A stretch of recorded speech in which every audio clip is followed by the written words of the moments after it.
Oh my gosh, this is so fascinating. Oh, I love it. I love it. Hey, what's up? It's Indy. Welcome to my channel. Thanks for joining me. Today we're going to watch another awesome video from Praveen Mohan, and this one is about carvings that indicate advanced technology in ancient India. So I'm so excited to watch this. This is going to be so cool. All right, let's watch. Hey guys, today I'm going to show you some of the strangest carvings found in ancient Indian temples, and if you watch till the end of the video, I hope you will agree with me that they were using very advanced technology during ancient times. Look at this ancient carving in the Sun Temple at Modhera. That is beautiful. Built around 1,000 years ago. This figure is holding something unique. It does not look like a weapon, but rather like a long rectangular strip. Do you realize what this is? This is a rule or a line gauge, just like what we use for measurement today. When we zoom in, we can actually see the markings on the ruler. Look at this statue. The same figure is clearly shown holding a ruler with clear markings. This is a spectacular find because I've shown you so many ancient temples, and we often wonder about how the builders made such accurate measurements. Now you know ancient builders used measuring instruments just like what we use today. Now, sadly, look, this figure has a total of 4 hands, and the other 3 have been completely destroyed. This destruction was done by human beings to intentionally destroy ancient knowledge, because the other hands, if in good shape, would also give us important clues about ancient technology. So, I'm who so does mad. this carving represent? I'm so mad right now. He's an ancient architect by the name of Vishwakarman. He's known for his very advanced engineering projects, including the construction of Dwarka, a city which is now submerged underwater. Now, Vishwakarman is still worshipped in many parts of India, and look at the iconography.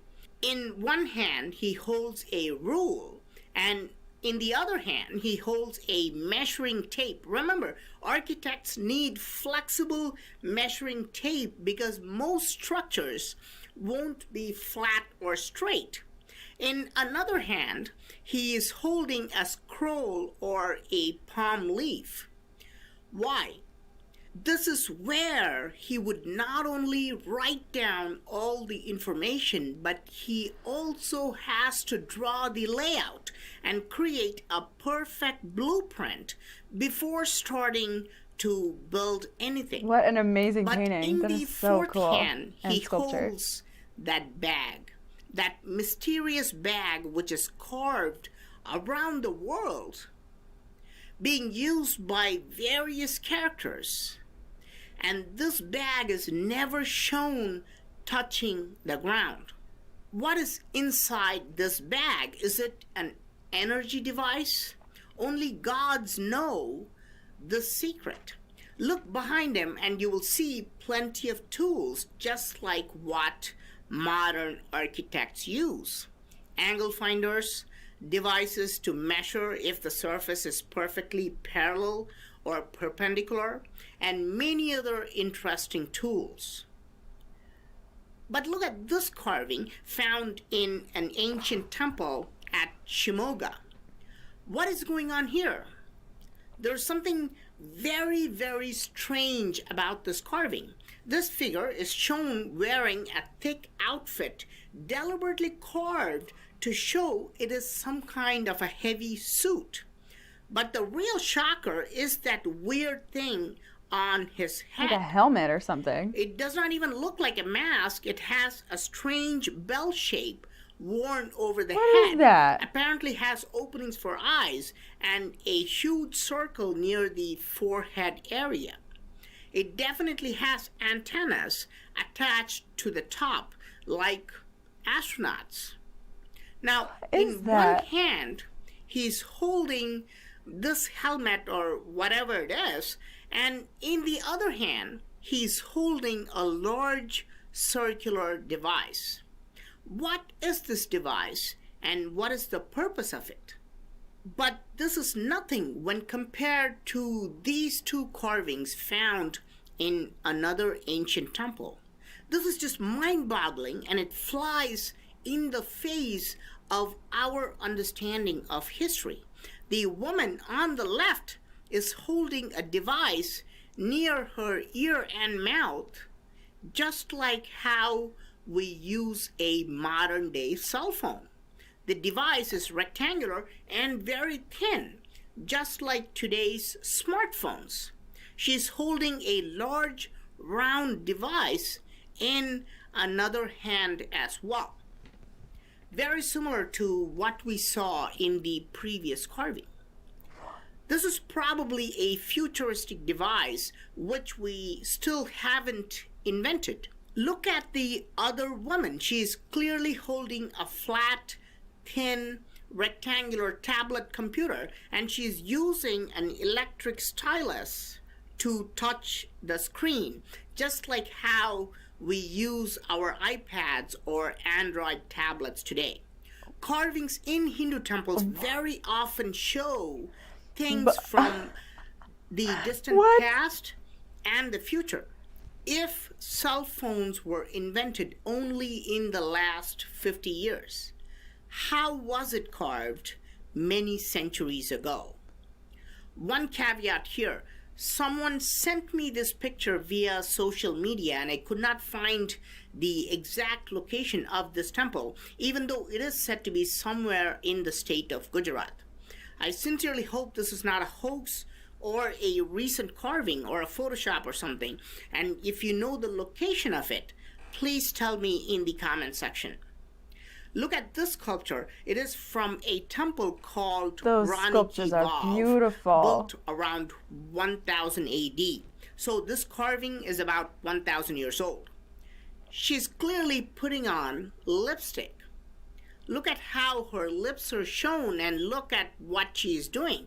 This is lipstick, no doubt, and this is an ancient carving. If you ask a historian, he will typically say lipstick was invented in 1884 in France, but you can see these women were using it 1,000 years ago in India.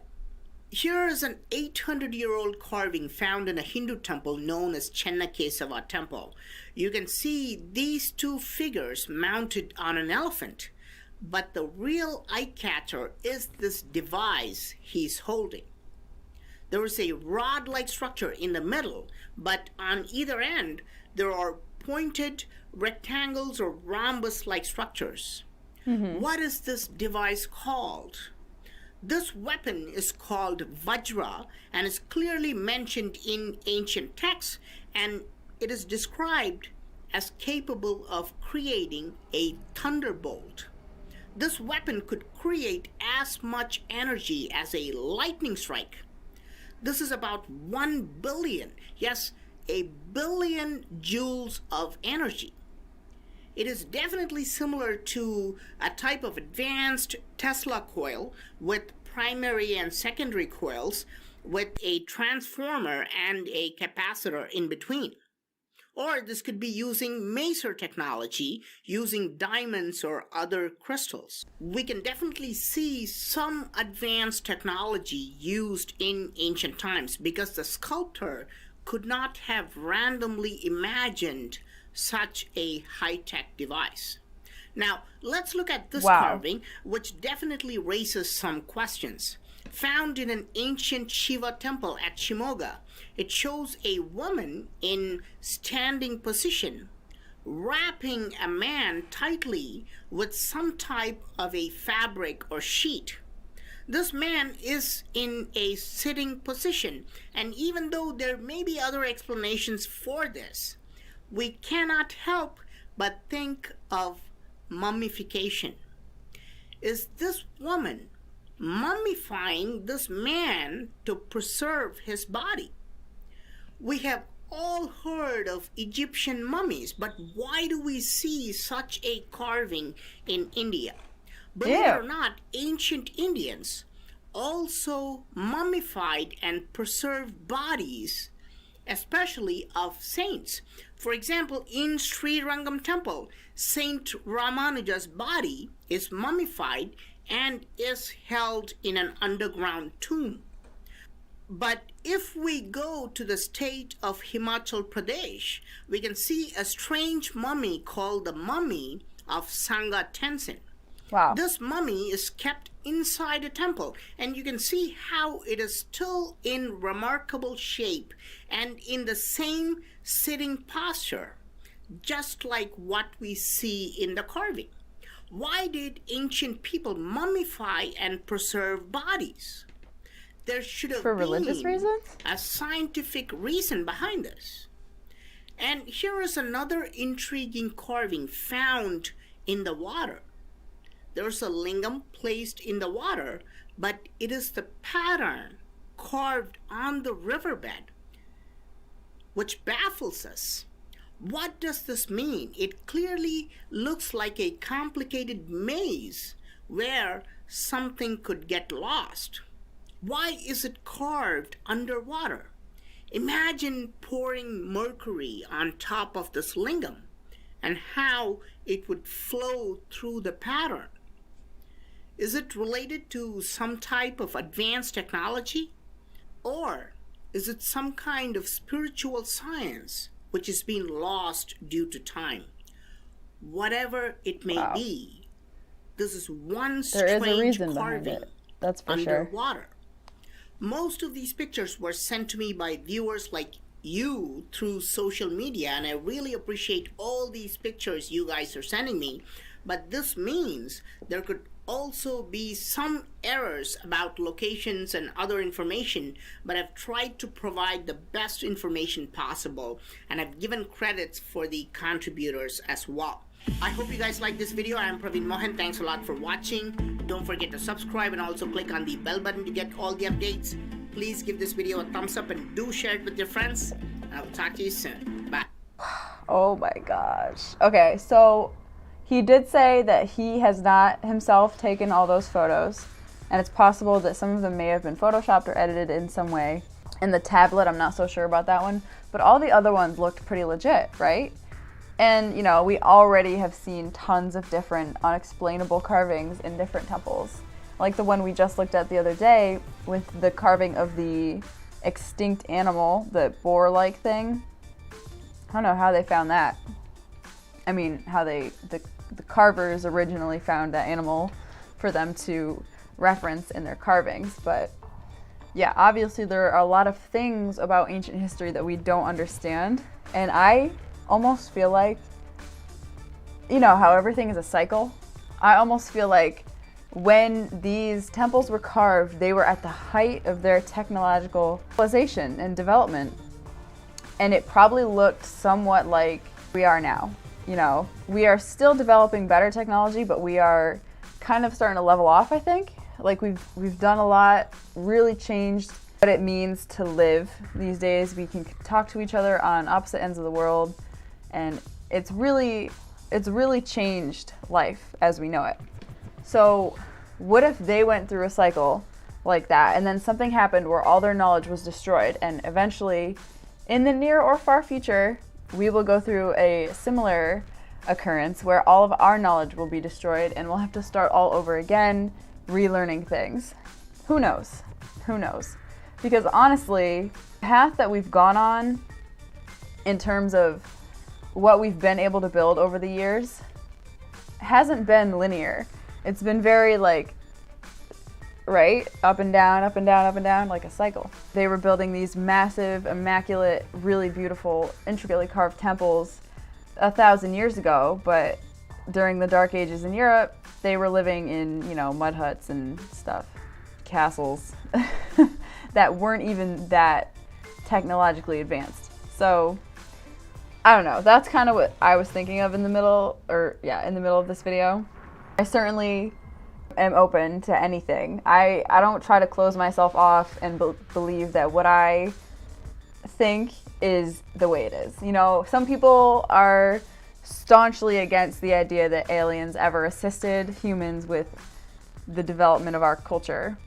And that's fine. You can believe whatever you want. If you want to insist that that didn't happen because you personally believe it couldn't have possibly happened, that's fine.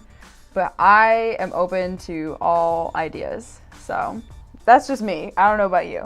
Like I've said 1,000 times, I love Praveen Mohan's stuff. It's so cool. He's very knowledgeable. And it really, really, really makes me want to visit all these sites. I don't know about you, but when I travel, I just want to see the old stuff.